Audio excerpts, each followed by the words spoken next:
Please answer कि पिछले segment में मैंने इंग्लिश में जब क्वेश्चन सुना तो इंग्लिश में नोट्स लिखी और आंसर हिंदी में दिया, ऑब्वियसली बिकॉज ऑपोजिट लैंग्वेज में आंसर देना है।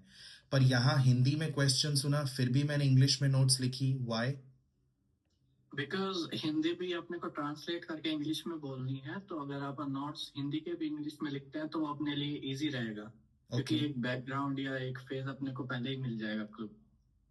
ठीक है, लेकिन इंग्लिश में ही नोट्स क्यों, कैसे इजी पड़ता है, क्या कारण है इजी पढ़ने का? प्रमोद आप बिकॉज बताइए। देखिए, हाँ जी बताइए। जैसे उसने हिंदी में बोला, एंड में जाके तो अपने को इंग्लिश में ही बोलना है। ना ना, दैट्स देयर बट प्रमोद आप बताइए, इंग्लिश में लिखना मतलब क्यों इजी है?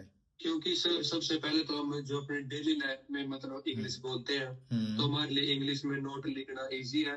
और ये अपनी पर्सनल चॉइस है, if anybody suitable to write in Hindi they can.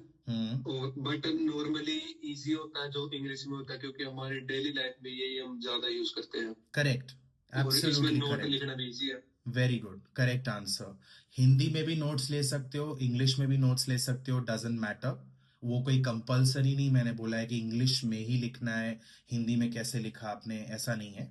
लेकिन हम इंग्लिश ज्यादा लिखते हैं अपनी डेली लाइफ में, ज्यादा बोलते हैं, ज्यादा लिखते हैं। उस वजह से हमारी आदत है इंग्लिश में ज्यादा लिखना, और इसीलिए इंग्लिश जब आप लिखते हो तो आप फास्ट लिख सकते हो और शॉर्ट फॉर्म्स इजीली बना सकते हो।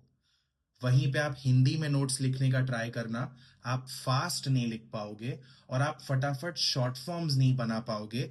जैसे यहां आपने वेंसडे का बना दिया, वहां पे आप बुधवार अगर लिखते हो तो it would be difficult to create a short form for बुधवार, ठीक है? या किसी और वर्ड का भी शॉर्ट फॉर्म बनाना, जैसे यहां पर पॉलिसी का शॉर्ट फॉर्म कैसे बना लिया, योजना का शॉर्ट फॉर्म बनाना मुश्किल है, ठीक है? So the reason we write English is because number one, English fast लिखना इजी है और शॉर्ट फॉर्म्स बनाना इजी है।